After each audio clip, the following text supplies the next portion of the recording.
आज अजित पवार, सुप्रिया सुळे आणि सुनेत्रा पवार एकत्र दिसतील. पुण्यात आज दोन्ही राष्ट्रवादींचा जाहीरनामा प्रसिद्ध होणार आहे. पुणे महानगरपालिका निवडणुकीसाठी शरद पवार आणि अजित पवारांच्या राष्ट्रवादीनं युती केली आहे. आता दोन्ही पक्षांकडून पुणे महापालिकेसाठी संयुक्त जाहीरनामा प्रकाशित केला जाईल. उपमुख्यमंत्री अजित पवार, सुप्रिया सुळे, खासदार सुनेत्रा पवार, अमोल कोल्हे यांच्या उपस्थितीत संयुक्त जाहीरनामा प्रकाशित होणार असून या जाहीरनाम्यातून पुणेकरांसाठी काय नव्या घोषणा केल्या जातात हे पाहणं महत्त्वाचं असेल. सोलापूर महानगरपालिकेच्या अनुषंगानं मुख्यमंत्री फडणवीसांची आज सोलापुरात जाहीर सभा पार पडणार आहे. पालकमंत्री जयकुमार गोरे यांनी सभेच्या तयारीचा आढावा घेतलाय. येणाऱ्या 5 वर्षात सोलापूरच्या विकासाचा आराखडा सभेमध्ये मांडला जाईल अशी माहिती गोरेंनी दिली आहे. सोलापुरातील हरिभाई देवकरण महाविद्यालयात दुपारी 12 वाजता ही सभा आयोजित करण्यात आली आहे. तर पिंपरी चिंचवड महानगरपालिका निवडणुकांच्या प्रचारासाठी मुख्यमंत्री देवेंद्र फडणवीसांची आकुर्डीमध्येही आज सभा होणार आहे. ठाकरे बंधूंच्या सभेनंतर उपमुख्यमंत्री एकनाथ शिंदे आज नाशिकमध्ये सभा घेत आहेत. ज्या ठिकाणी ठाकरे बंधूंची सभा होती त्याच मैदानावर आज एकनाथ शिंदेंची सभा होणार आहे. यावेळी राज आणि उद्धव ठाकरेंनी केलेल्या टीकेला शिंदे काय प्रत्युत्तर देतात हे पाहणं महत्त्वाचं असेल. दरम्यान त्याआधी एकनाथ शिंदे कोल्हापुरातील शिवसेना उमेदवारांसाठी रोड शोच्या माध्यमातून प्रचार करतील. महानगरपालिका निवडणुकीच्या निमित्तानं छत्रपती संभाजीनगरमधील मराठवाडा सांस्कृतिक मंडळाच्या मैदानावर आज उद्धव ठाकरेंची सभा होणार आहे. या सभेसाठी जय्यत तयारी झाली आहे. छत्रपती संभाजीनगर महापालिकेसाठी ठाकरेंच्या शिवसेनेचे 97 उमेदवार निवडणुकीच्या रिंगणात आहेत.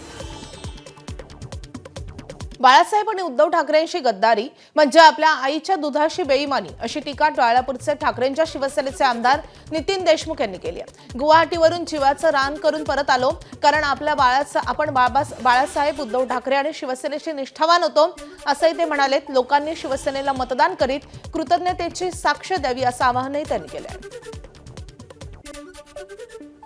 जेव्हा गुवाहाटीला गेलो जीवाचं रान केलं, जीव गेला तरी चालेल, पक्षाची बेमानी करणार नाही. अरे पक्षाची बेमानी करणं म्हणजे ज्या पक्षाने मला राजकीय अस्तित्व निर्माण केलं, ज्या पक्षाने मला आमदार केलं, ज्या पक्षाने मला नगरसेवक केलं, त्या पक्षासंग बेमानी करणं म्हणजे आईच्या दुधासंग बेमानी करणं होय. आम्हाला उद्धव साहेबांनी, बाळासाहेबांनी राजकीय जन्म दिला आणि बाळासाहेबाच्या, उद्धव साहेबाच्या पक्षासमोर बेमानी करणं म्हणजे ज्या आईनं आम्हाला जन्म दिला त्या आईच्या दुधासंग बेमानी करणं होय. जे लोक आईच्या दुधासंग बेमानी करतात ते मतदाराशी कुठून प्रामाणिक राहतील. शिंदे गटाला मतदान करू नका. ज्या शिंदेनी आपल्या बाळासाहेबाच्या, उद्धव साहेबाच्या पाठीत खंजीर खुपसलं, हिंदुत्वाचं नाव सांगून खंजीर खुपसलं हो. आज शिवसेना बीड जिल्ह्यामध्ये एमआयएम संघ बसली. उद्धव साहेबांनी हिंदुत्व सोडलं म्हणून आम्ही बाहेर पडलो, आम्ही क्रांती केली. आता तुम्ही एमआयएम संघ बसले, आता कोणतं तुमचं हिंदुत्व राहिलं? आता तुम्ही कोणती क्रांती केली? आज भारतीय जनता पार्टी अकोटमध्ये एमआयएम संघ बसली, मग यायचं कोणतं हिंदुत्व आहे?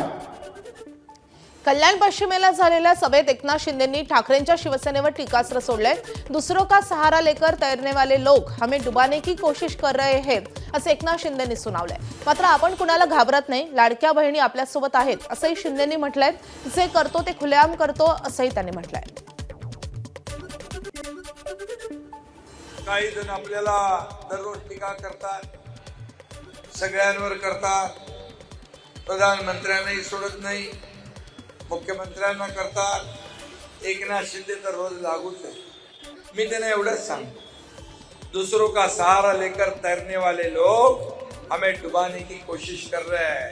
पण या लाडक्या बहिणींचा आशीर्वाद माझ्या मागे आहे तोपर्यंत मला कसली चिंता बिलकुल नाही. मी कोणालाही घाबरत नाही. मी जे करतो ते खुलेआम करतो. सांगली महानगरपालिकेचा प्रचार शिगेला पोहोचलाय. सांगली महापालिकेत काँग्रेस आणि पवारांची राष्ट्रवादी एकत्रित लढतीये.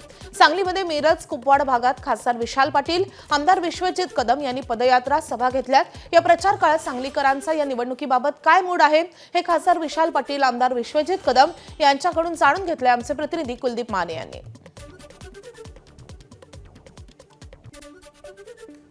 काय वाटतं सांगलीकरांचा मूड यावेळी?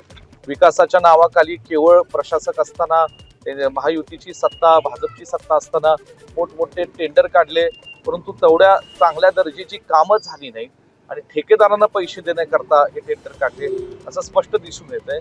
पण लोक ह्याला कंटाळले. ह्या सांगलीमध्ये आज काँग्रेस पक्षाची विचारधारा आहे, स्वर्गीय वसंतदादा असतील, स्वर्गीय राजाराम बापू असतील, स्वर्गीय पतंगरावजी कदम साहेब असतील, अशा अनेक दूरदृष्टीच्या नेत्यांनी सांगली शहरासाठी खूप काय दिलं. परंतु आज कुठेतरी त्याला गालबोट त्या विचारधारेला लावण्याचा प्रयत्न भाजप करते.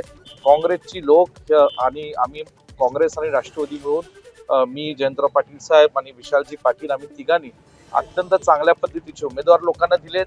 लोकांनी त्यांची पसंती दाखवलेली आणि मला खात्री आहे की लोक काँग्रेस पक्ष आणि महाविकास आघाडीला मदत करतील. भाजपचा विजय काय होत होता? भांडणामुळे, एकामेकाच्या लढाईमुळे. मागच्या वेळी आम्ही 37 जागा जिंकल्या तर 41 जिंकल्या, 4 पराभव झाला आणि त्याचा पराभवाचं कारण होतं आमच्या मैत्रीपूर्ण लढती. तर मी यावेळी निर्णय घेतला की डिव्हिजन ऑफ बोर्ड्स घ्यायचं नाही, लोकांना एक चांगला पर्याय द्यायचा. म्हणून बाळासाहेब आणि म्हणजे विश्वित कदम साहेब आणि जयंत पाटील साहेब एकत्र आले. आम्ही त्यांना दोघांना घेऊन आम्ही चांगला पर्याय हा जनतेपुढे ठेवलेला आहे आणि म्हणून लोकांना चांगला पर्याय मिळाला. लोक ह्या वेळेला चांगल्या पद्धतीनं म्हणजे घासून नाही, चांगल्या पद्धतीनं पराभव हा भाजपचा करणार आहे. रोज खा मटण पण कमळाचं दाबा बटण असं आवाहन करणाऱ्या अशोक चव्हाणांना काँग्रेसचे नेते विजय वडेट्टीवार यांनी टोला मारलाय. अशोक चव्हाण यांनी काँग्रेसचं आयुष्यभर मटण खाल्लं आणि आता कमळाचं बटण दाबायला सांगतायत असं वडेट्टीवार म्हणाले.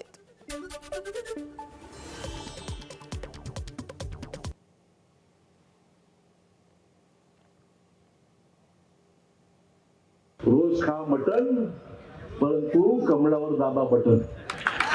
एवढं काम करा.